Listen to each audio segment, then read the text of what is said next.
Present sir.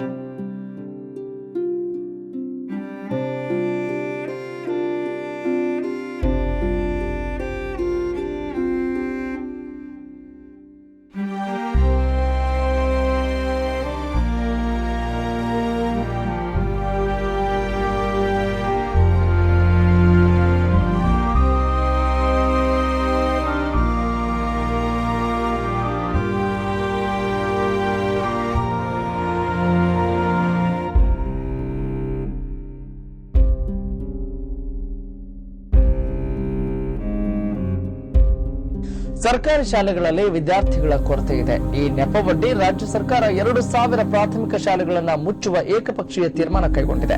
ಆದರೆ ಶಿಕ್ಷಣ ಇಲಾಖೆಯ ಈ ಕ್ರಮಕ್ಕೆ ಭಾರಿ ವಿರೋಧ ವ್ಯಕ್ತವಾಗಿದೆ. ಅಷ್ಟೇ ಅಲ್ಲ, ಈ ತೀರ್ಮಾನ ಕೈಬಿಡುವಂತೆ ಕೂಡ ಕನ್ನಡ ಅಭಿವೃದ್ಧಿ ಪ್ರಾಧಿಕಾರ ಸಿಎಂ ಸದಾನಂದ ಗೌಡರಿಗೆ ಪತ್ರ ಕೂಡ ಬರೆದಿದೆ.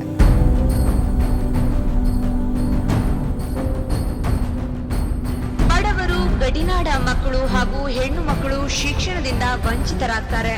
ಪ್ರತಿಯೊಂದು ಮಗುವಿಗೂ ಕಡ್ಡಾಯ ಶಿಕ್ಷಣ ಎಂಬ ನೀತಿ ಇರುವಾಗ ಕಡಿಮೆ ಮಕ್ಕಳ ಹಾಜರಿ ಹೆಸರಿನಲ್ಲಿ ಶಾಲೆಗಳನ್ನ ಮುಚ್ಚುವುದು ಸರಿಯಾದ ಕ್ರಮವಲ್ಲ. ಕೂಡಲೇ ಸಂಪುಟ ಸಭೆಯಲ್ಲಿ ಚರ್ಚೆ ಮಾಡಿ ಅಂತಿಮ ತೀರ್ಮಾನಕ್ಕೆ ಬರುವಂತೆ ಕನ್ನಡ ಅಭಿವೃದ್ಧಿ ಪ್ರಾಧಿಕಾರದ ಅಧ್ಯಕ್ಷ ಮುಖ್ಯಮಂತ್ರಿ ಚಂದ್ರ